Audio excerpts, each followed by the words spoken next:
Hello and welcome. My name's Markabadi. This is live Inspirational Common Unity collaboration. And yes, we are live as we always are. What day is it? I think it's Wednesday. It is Wednesday. It is witchy, wizardy, wonderful Wednesday. And we have an excellent guest on today, Kenji Williams, who's a phenomenon. He is in himself a phenomenon. He creates these beautiful, integrated visual art theatre experiences, immersions, if you like, inside the nature of nature, inside the nature of the earth, of the universe itself. Kenji is an entrepreneur, composer, director for immersive live theatre, mixed reality and interactive data visualizations. So he takes the data of the world and plots it onto these interactive charts, these 3D immersion creative outputs. He's also producer of the NASA-powered Earth from Space show, Bella Gaia. Kenji explores the nexus of art, technology, and transformation through immersive technology platforms and designed the world's first augmented reality Earth ceremony at NASA's ISAT-2 launch event. For more, you can see bellagaia.com. So, without further ado, let us bring in Kenji. Kenji, welcome. How are you? Thank you, Markabadi. Thank you for having me. It's such a pleasure to have you. And the work you're doing is just so inspirational. Last night I had this sort of download to connect you to all these 3D modelers who are also creating this sort of virtual environments to be able to encompass this. So I'm going to do that. I had a real download. Where are you at the moment? I live in New York City, in Manhattan, and I'm here in my house in lockdown, although I'm very lucky living very close to Central Park, so I go out every day with my kids, and we are ironically very close to nature, even in the concrete jungle. Right. So we feel very lucky. I think I heard that Central Park is one of the biggest city parks in the world. I think so. Yes. I mean, it's certainly my favorite. It has the most interesting people watching experiences in the world. Right. Exactly. Well, we've got a little video intro clip that we can play for Bella Gaia. So I'll do that so people can see.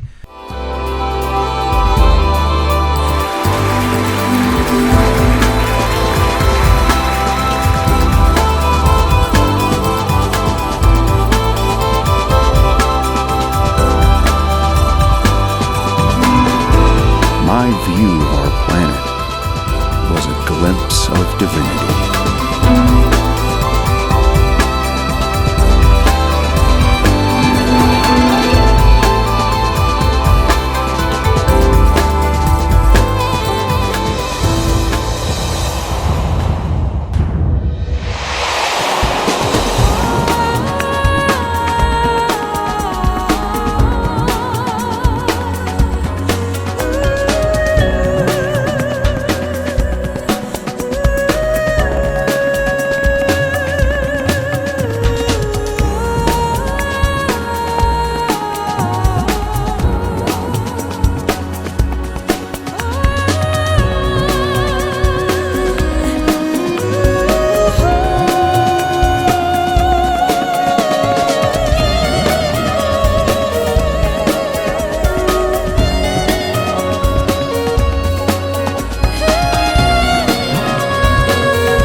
Wow, wonderful visualizations. And Kenji, what's going on there? What inspired all of this work, and what are you doing with it?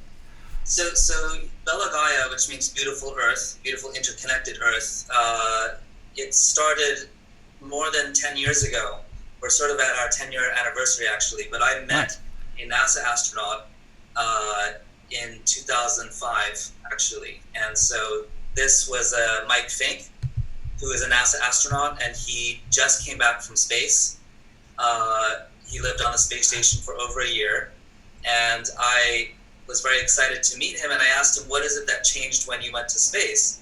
And he told me how basically, before he went to space, he was a planetary scientist, and his favorite planets were Mars and Jupiter and Saturn.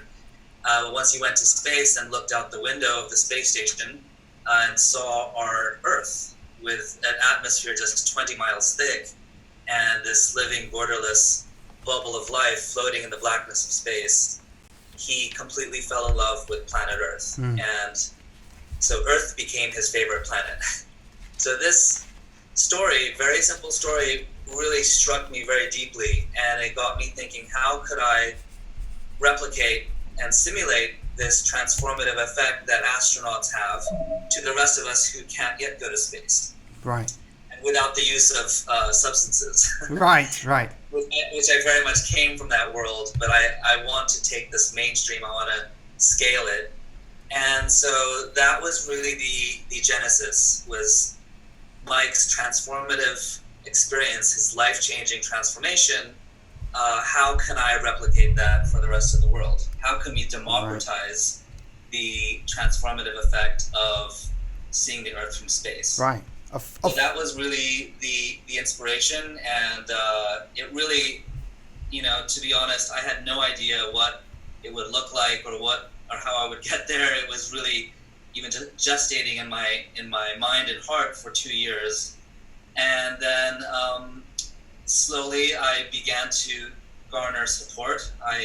My friend at the Natural History Museum, Carter Emmart, was working on this software called UniView that was for planetariums. That was like the super Google Earth type of flight simulator for the universe. Right. And then I serendipitously met somebody who works at NASA Goddard at an underground party in DC. So these sort of like very, seemingly random but very lucky occurrences happened, and I then found myself presenting at NASA Goddard, and then one thing led to another, and this thing just really grew organically.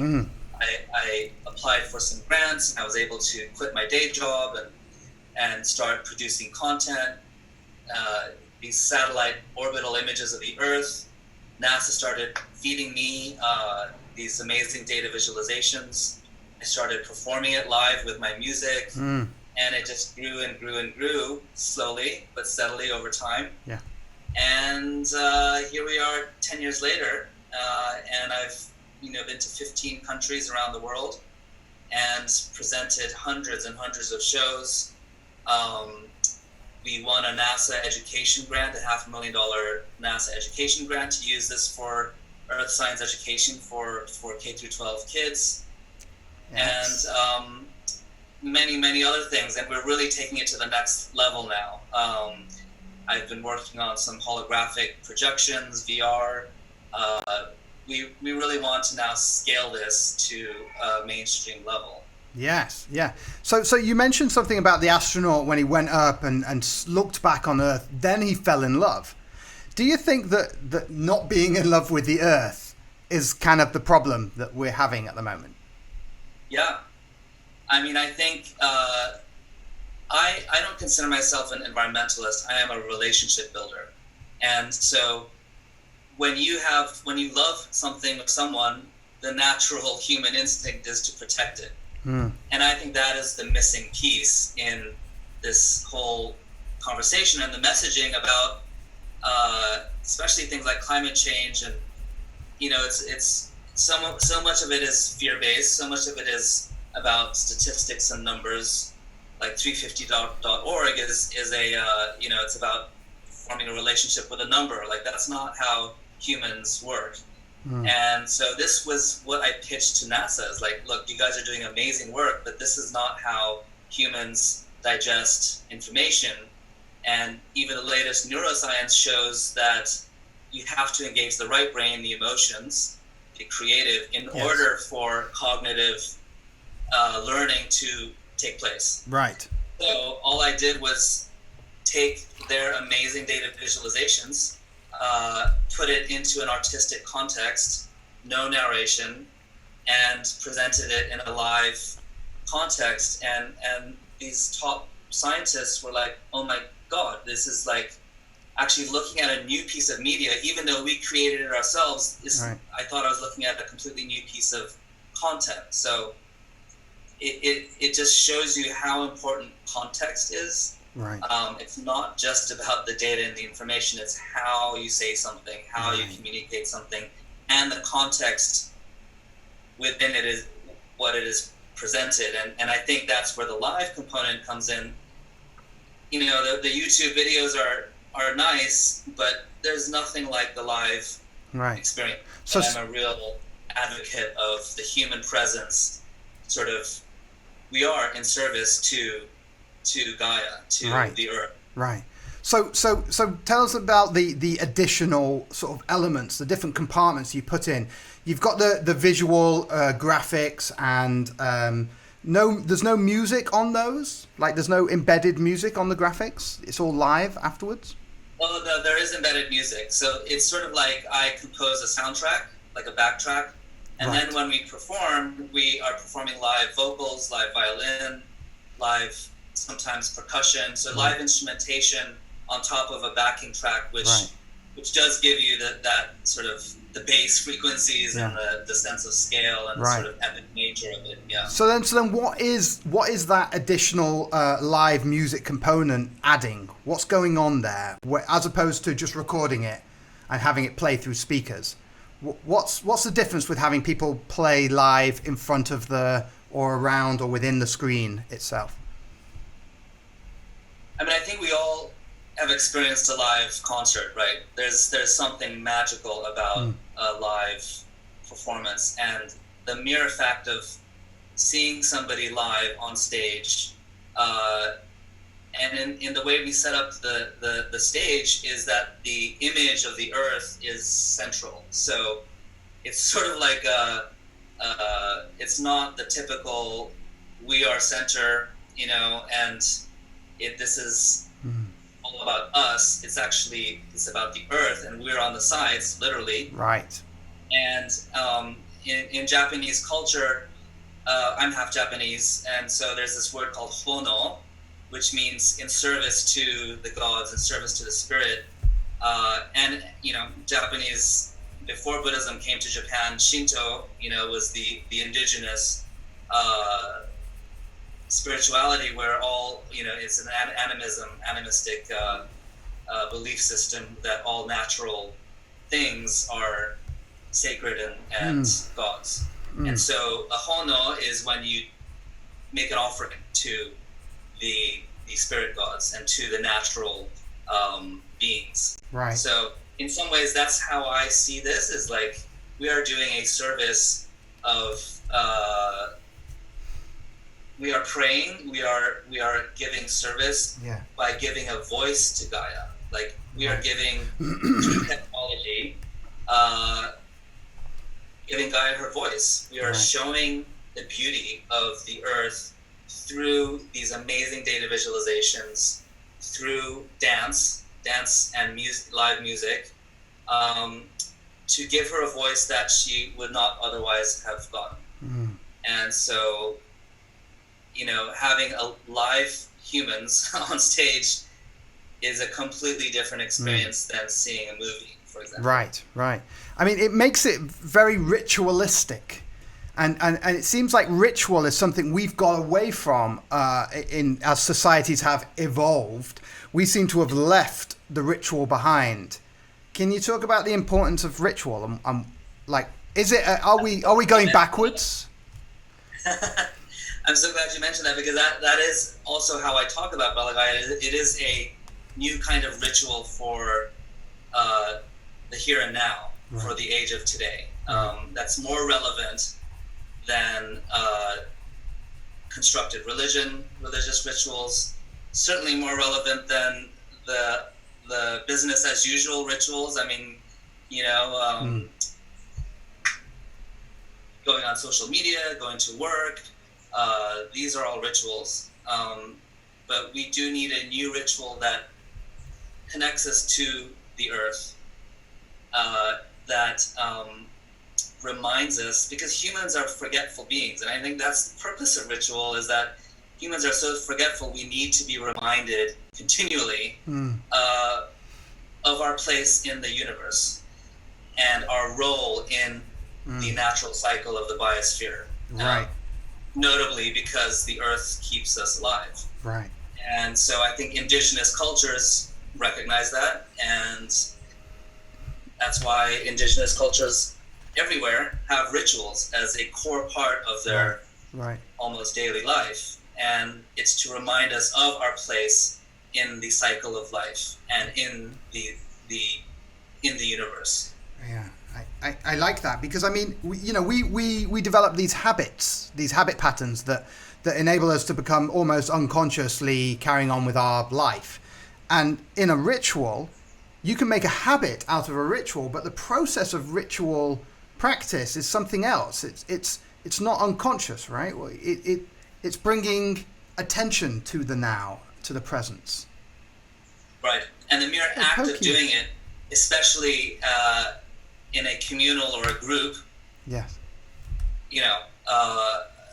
elevates the power of that, both for the group consciousness, tenfold. Right. So, Bella GAIA being a group experience, we perform at theaters, usually around 1,000 people. And it's a really powerful experience, and it's an interactive experience. I don't agree with the sit-down concert being passive. Right.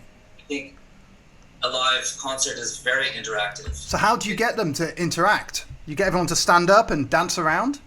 Not in that sense.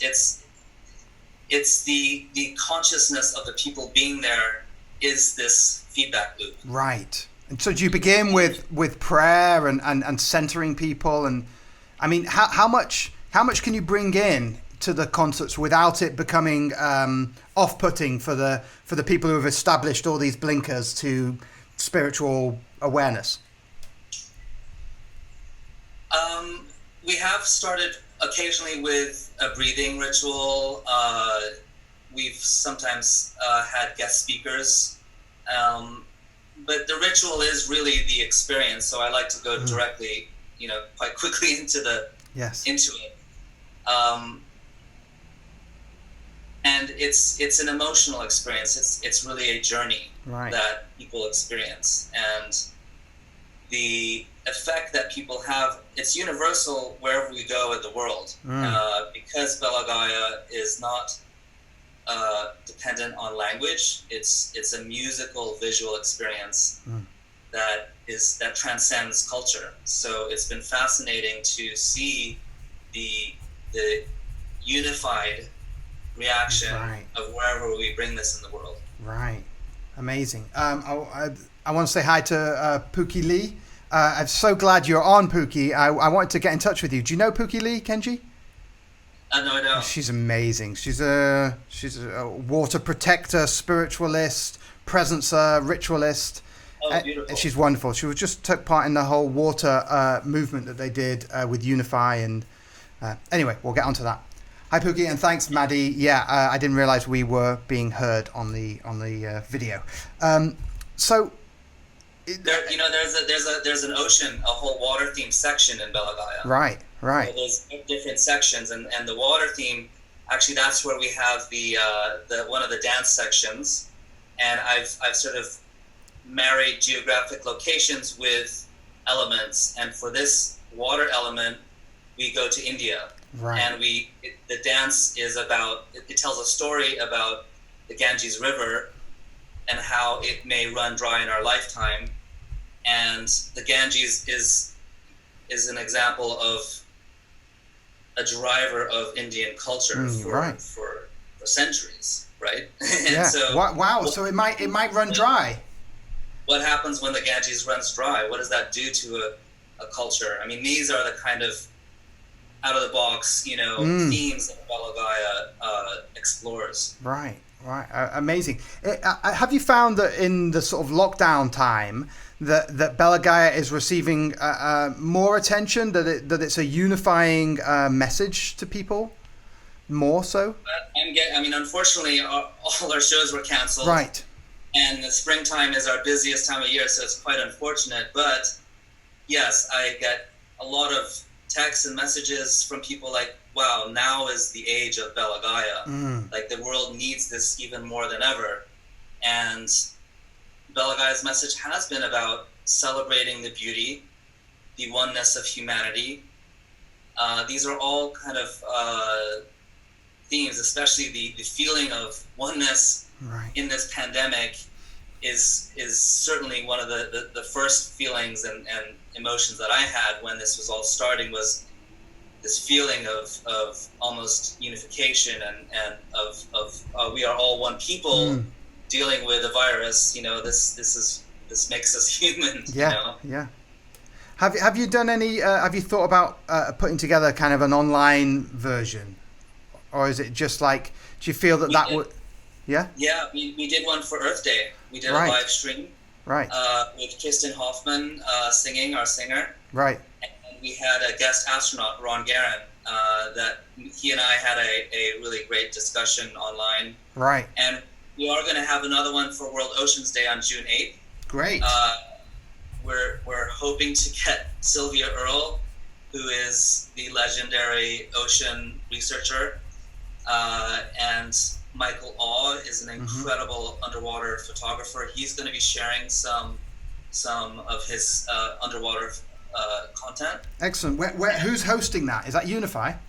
It'll be on our GAIA site, but the Sign Network, which will include Unify, will be also hosting it. So definitely check it out, June 8th. I think it's going to be 5 p.m. Eastern. Right.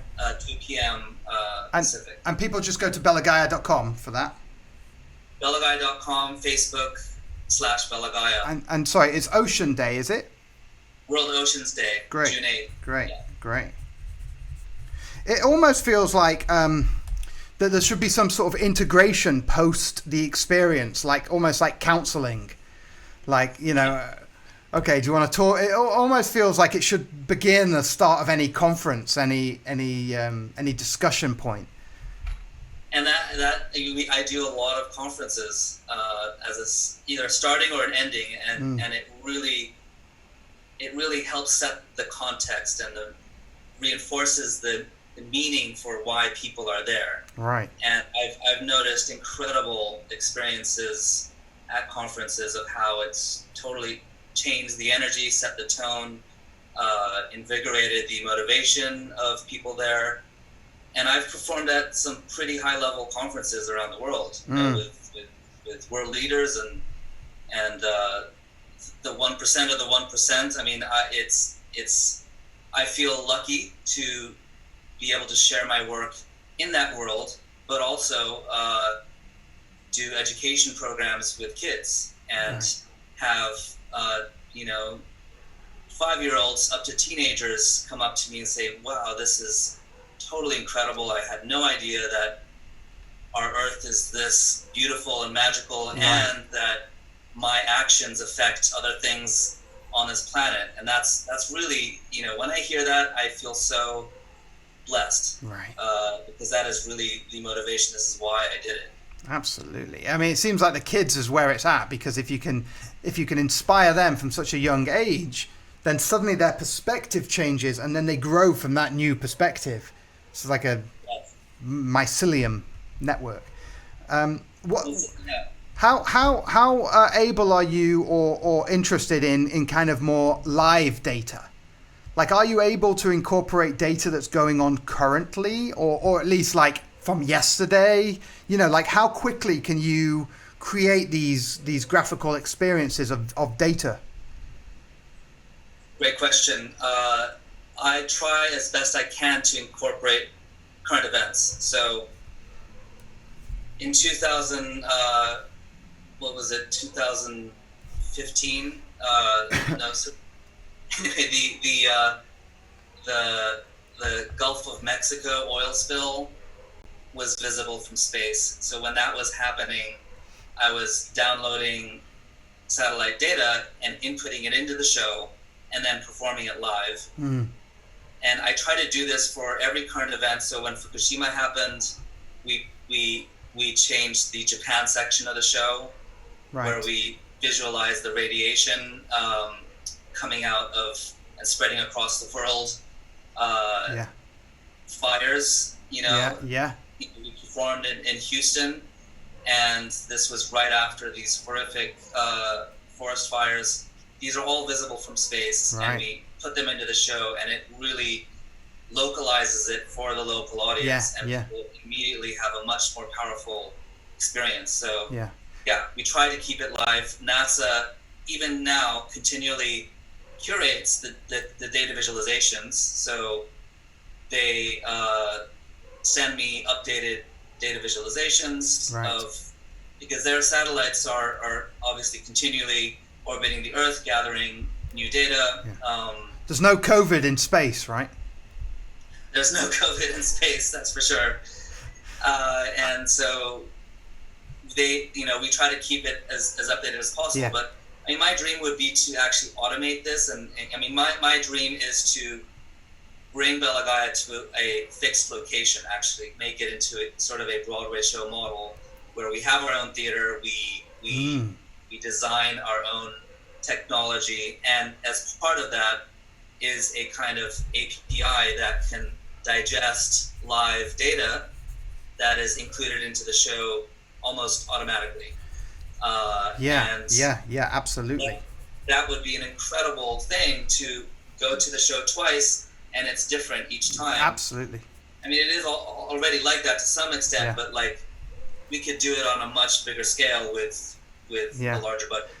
And even, I mean, just dreaming on with you, even you could have, if you had your warehouse, you could even have different rooms with different sort of localities, like specializing, like this is specializing in Asia and what's going on right now in Asia, and this is specializing in Europe and what's going on right now, and kind of you have your different lands. You're reading my mind, because that's where we want to bring Bella Gaia. Is we have the live show, and then we have an immersive walk-through experience. Right.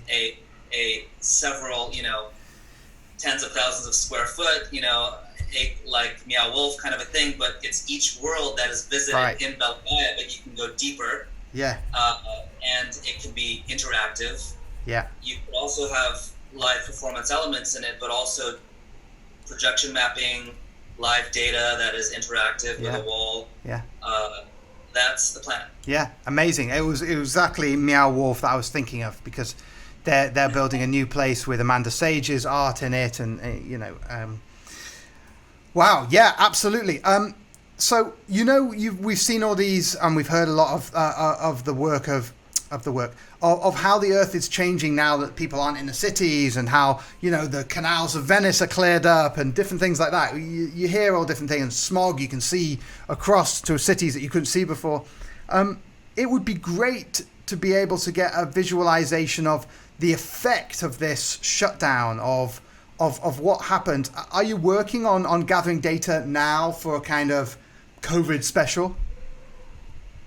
Yes, I mean, I have already posted some pretty amazing still images on social media of, especially like when China went into lockdown, the drastic reduction of aerosols. And I think NASA is working on that right now, is to gather all the data and show some visualizations of the drop. I mean, I read something like 17% drop in CO2 emissions during this lockdown. I mean, it's pretty incredible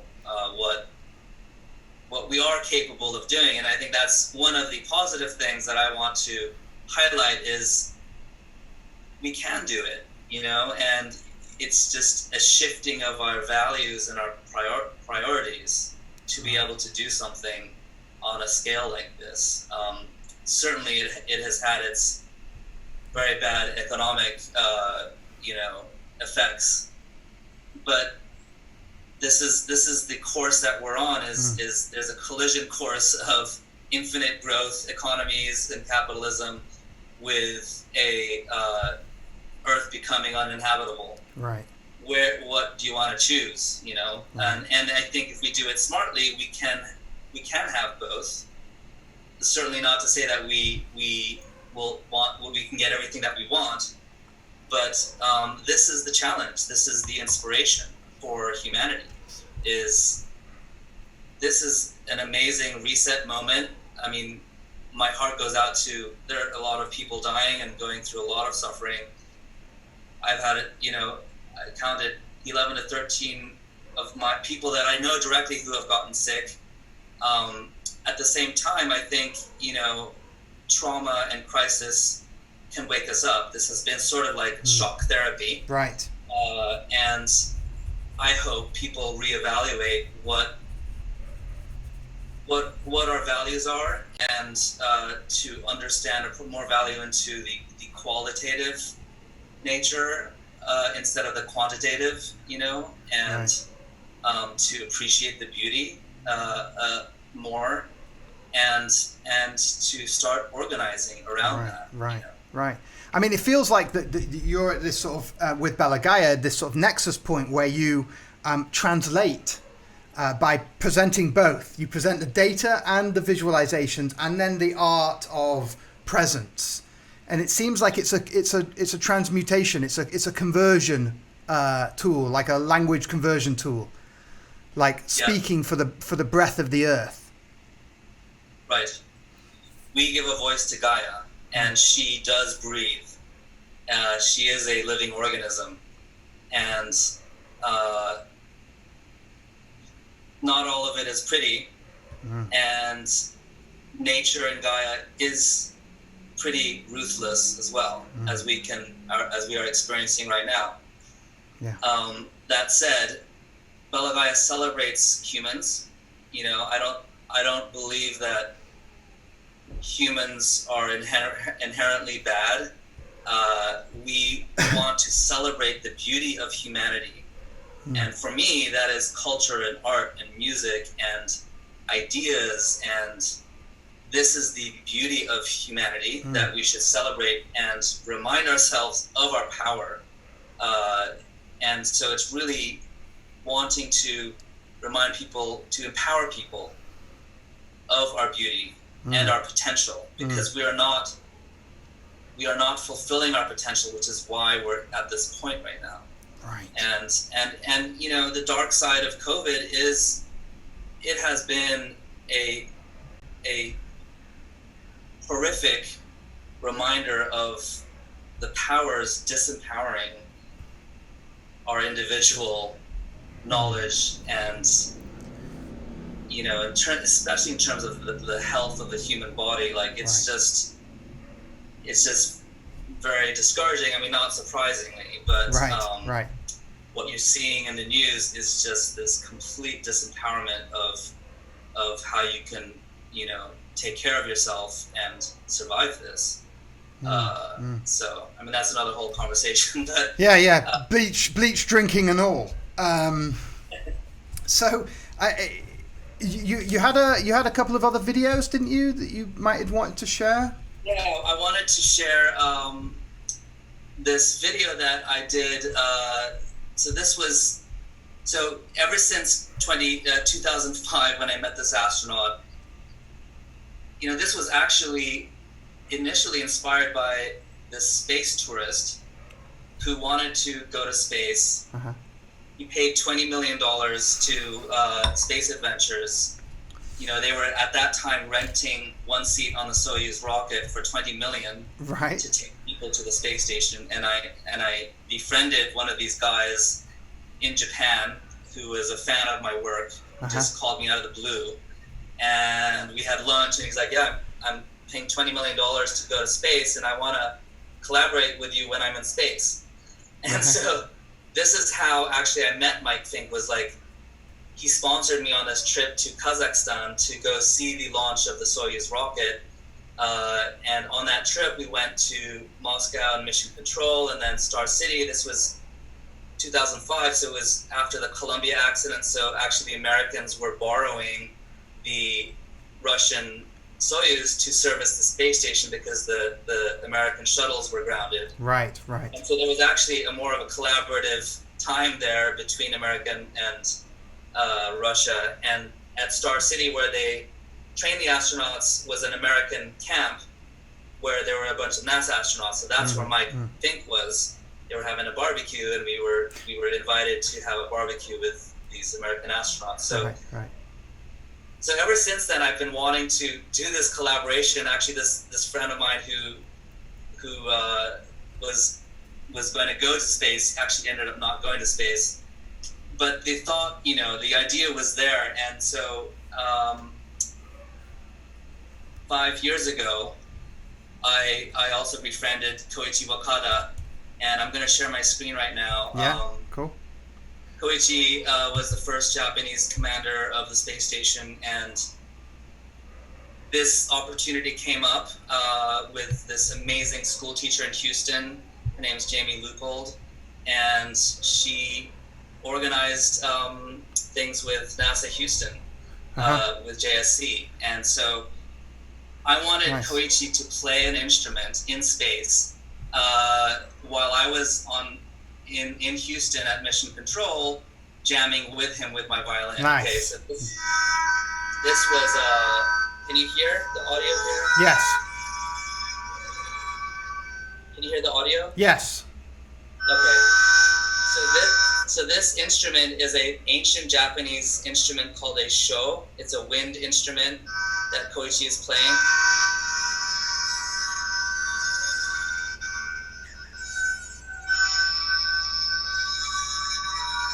It's basically like a harmonica, but it's used it's traditionally used in gagaku orchestras, which are ancient orchestras in Japan. Right.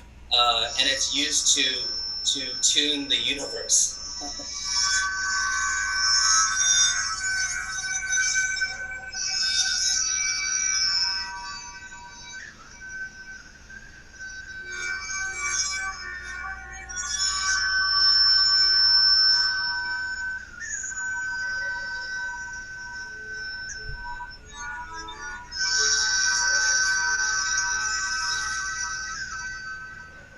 So Koichi was orbiting above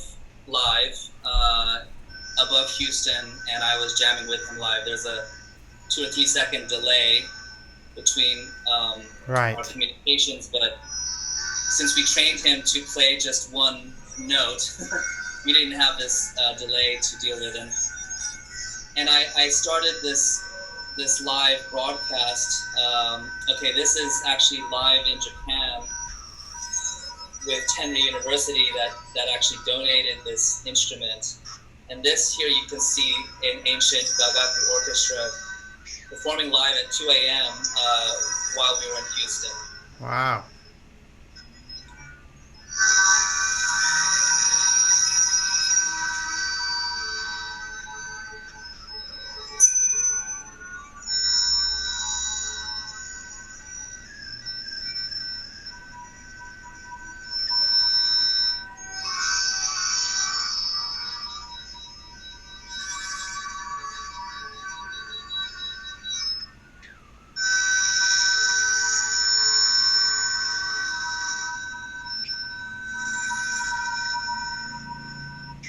So I began this broadcast with prayer, that this be a prayer of healing for the planet and for ourselves. Yes. And this was a few years ago, and I just wanted to play this as something very pertinent to today. I wanted to replay this, and that, we're at a very challenging time right now, but let this be a prayer.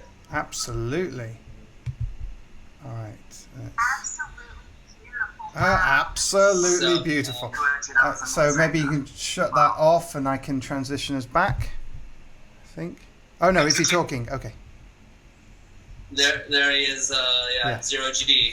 Yeah, amazing. I mean, it's that sort of stuff that's enchanting in a way. It's like It's like bringing us back to ourselves and to the memory of presence.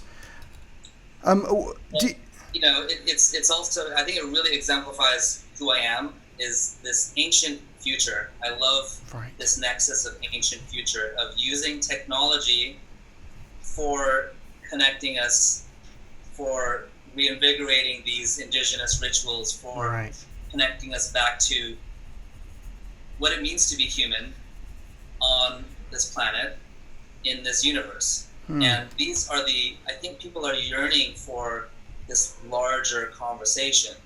And going back to the idea of ritual, this is sort of what churches and religion have offered, is this sense of community and at least giving a dialogue for something that's larger than ourselves. But we have outgrown, the limitations of ethnocentric or these constructed religions. We need a new ritual for our planet, a space, a physical space that allows humanity to dream of something larger than ourselves, of a vision of the future that is tangible.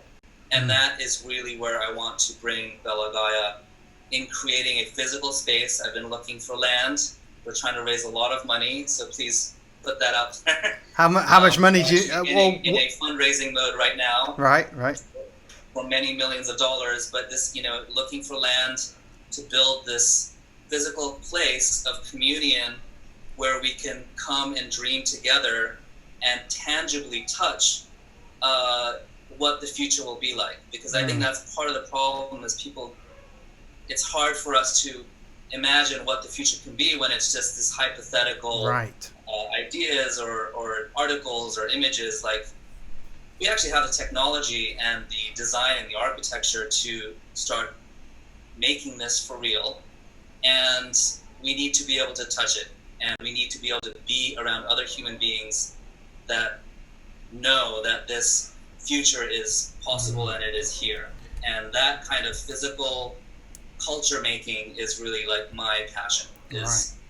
I love being architects of future cultures and consciousness. And we are at this point, and especially post-pandemic, I mean, everybody is talking about unification and like the new future, and this is year zero, like this is the time. And there are very different paths that this can take, and I think everybody is realizing this, like, how can we make the most difference to go in the positive direction that we need for our survival. And a lot of it is not pretty, we're seeing a lot of darkness in this time of the powers that be, of monopolization, of just, endemic structural problems of our system. But everything starts with an idea. So with regards to the future of this, do you see it as like an interactive element where, we're either like a holodeck style thing where it's a 3D projection where you walk through, or something with, touch sensitive gloves? I mean, are we going to incorporate this kind of immersive experience further? Where does it go for Bella Gaia? It's all of that. I want to build a hybrid theater that is a hybrid between a planetarium. I've performed in many planetariums, so you have that VR peripheral immersion, but you are in a physical space with other people. I think part of the problem that people have with VR is it's very isolating, right? And we have this social distancing thing now, but like in 2 years, I think the humanness need for physical interaction will I think people will understand that the quality of life is more important than the quantity of life. Absolutely. The quantity of years. And as humans, we need human interaction and social gatherings. And it's another whole debate about the state of the virus and how it might actually just peter out in 2 years. But anyway, yes, a physical theater that has about 500 to 1,000 people, that has a live stage built into a hybrid dome immersion. And this would be about a 2-hour show. So it's basically taking what has worked with Bella GAIA right now, the formula that has worked, but augmenting especially the live dance sections using holograms. Right. I can actually show you. Well, why don't I show you our promotional video, which Sure. it's just 2 minutes long. It sort of basically explains everything.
So Yeah, beautiful. that's what the hero music, but this Yes. is really actually our pitch video to investors.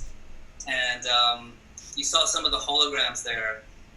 It doesn't require any glasses. Amazing. It's a technology that I've developed and is incredibly powerful that Cirque du Soleil has called us beyond even what they're doing. So It looks fantastic, that. the show. Yeah, yeah. And then there would be, the immersive walkthrough that uses some more interactive technology, motion tracking, haptics. Right. Do you ever see, I'm interested in this, incorporating in real data that's going on. Do you ever see a kind of a time where the interactive element where you can look at someone else in the audience and get data on them that obviously they've given up, but data to show their kind of graphical presence in the universe? Do you think that's a good way to go? I've included in our business plan. I think the most simple data you can get from people walking through a door is their birthday. And what if you could have your phone has a proximity sensor that in a physical space, as people are milling about, those who choose to share their birthday information and their astrological Right. charge, this kind of stuff can be matched live as you walk through. Right. This in itself would be so much fun, Yeah. I think. Yeah, and incorporated into the projections that are going on. Like, we've 25 Leos watching this segment or something. I don't know, Yes, having live data from the audience in the show would be incredible. And Bella, this would be an ongoing R&D project, so to speak, Yeah. because technology is moving so fast. Absolutely. I want to make it as interoperable as possible and as adaptive as possible. Yeah. And one of the ideas I had is there are actually satellite services where you can pull up a geotag in minutes Right. of an orbiting satellite, and you could like put in the geotag of your home or your friend's place or any place on Earth as you walk in the theater, and then that can actually be integrated into the show live. Right. Where people come from, type of thing. Yeah. Right. And even to the point, to simplify it, just as an idea, I've been seeing a lot of these surveys. So if you've got an app on your phone, just to make it even simpler, a survey could come, where are you from, or what do you do, or are you a man, woman? And it's like you start to get the bio data, which then automates and interacts with the show. So you are part of the show. Yeah. Yeah, I love that. So you're looking for land. I've actually got a few ideas. Are you in particular place? Are you looking, like, does it need to be close to a city? Are you talking East Coast? I mean, my dream is that, and my vision, and this will happen, it will be in, most major cities around the world. Right. Like, I see this really as a Cirque du Soleil, where it can be replicated and scaled in different cities and customized for Yes. each location as well. I think from a marketing perspective, proximity to a large city is probably, does make sense. Yeah. We're not at a Disney level yet, where people will, Travel to wherever you are. Yeah. fly across the world to Disney World. But that is the model, and Amazing. Bella Gaia is the story for now, Yes. for the future. Absolutely. And the story is powerful. Yeah. And it's also not a narrative story. It is a new kind of delivery of the story itself. Amazing. And so I really feel that it resonates with our time and will increasingly be so. And people need it. People are asking for it. And we transform people. I think we're the only media product out there that has survey data from NASA that confirms the transformation of consciousness in one show. And even more significantly, these are the stats we got from our NASA education program: 32%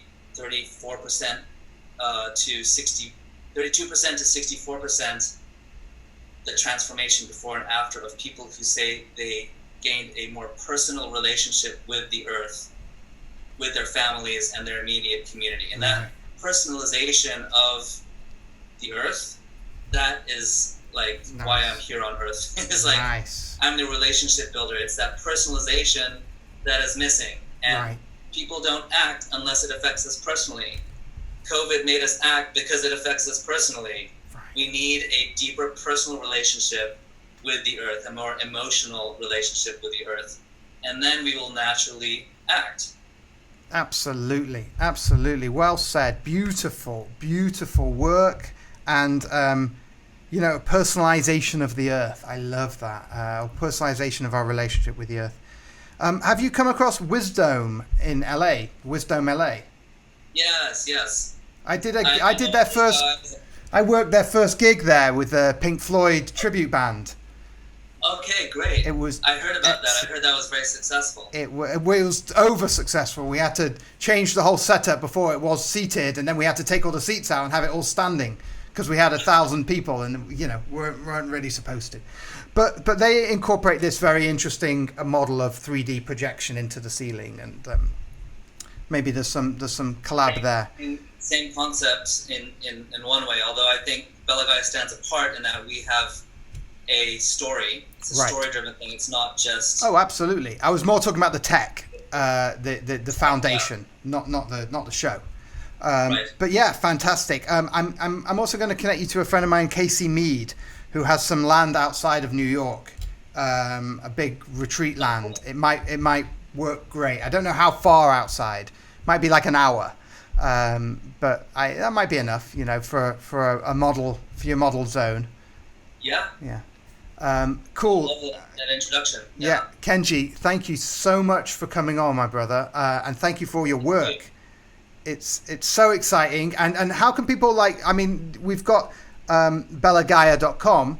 Are the Patreon accounts, or how are you fundraising? All through Bella Gaia? We do have actually a nonprofit already set up, a 501c3. It's called the Beautiful Earth Foundation. Right. So Beautiful Earth Foundation.net. Yeah. We have a donation link there that people can donate to, and Beautiful Earth focuses on education and also on the data visualization production, which is a big component that we do want to raise money for. So maybe we can put a link down there. Absolutely. Yeah. And skill wise, are you looking for people, mappers, 3D creators? What sort of tech people are you looking for? Well, yeah, we need to raise the money first to hire them. Right. But right. I do want to, start making a list of talent. I already have a list of talent, but I'm always welcome to collaboration. Bella Gaia is built for collaboration, and the top artists of the world are already part of this and will be part of this. So I welcome any recommendations. Amazing. Relationship ninja. Thank you so much for coming on. Say again? I'm sure you know many of them, so thank you. You do beautiful work. Thank you so much for coming on, Kenji. Thank you. This was fun. Thank you. Wow, what beautiful graphics and art and the work of combining presence, combining statistics and music, that universal thing that's for all of cultures across the world has music. So combining the music with the visualizations help us to remember, to become a member again of the relationship of Gaia, the relationship of Earth, the relationship of our impact and our dance, and thus our empowerment. Seeing what effect we have gives us an ability to own our own empowerment, and now the choice from here, where can I choose? As opposed to this notion that the Earth is so big, it's so inconceivable, I can't even imagine. Now we can, with Bella Gaia, we can see our impact. We can breathe. We can dance our immersion onto the planet, and thus how we want to flow from here. So thank you to my guest Kenji Williams. What a fantastic work with Bella Gaia and a non-profit Beautiful Earth Foundation.net. Please like and share this video. Oh, okay, where are we? What have we got going on? Oh, tomorrow we've got Karen Atkins, we've got Missy Galore on Friday, Shaminatrix. My name is Markabadi. I have a book, Book Evolve, bookevolve.com. Check it out. Like, share these videos. I will see you tomorrow. Thank you. Such a pleasure to have my relationship and thus my empowerment with Gaia and Bella Gaia. Thank you all. Much love.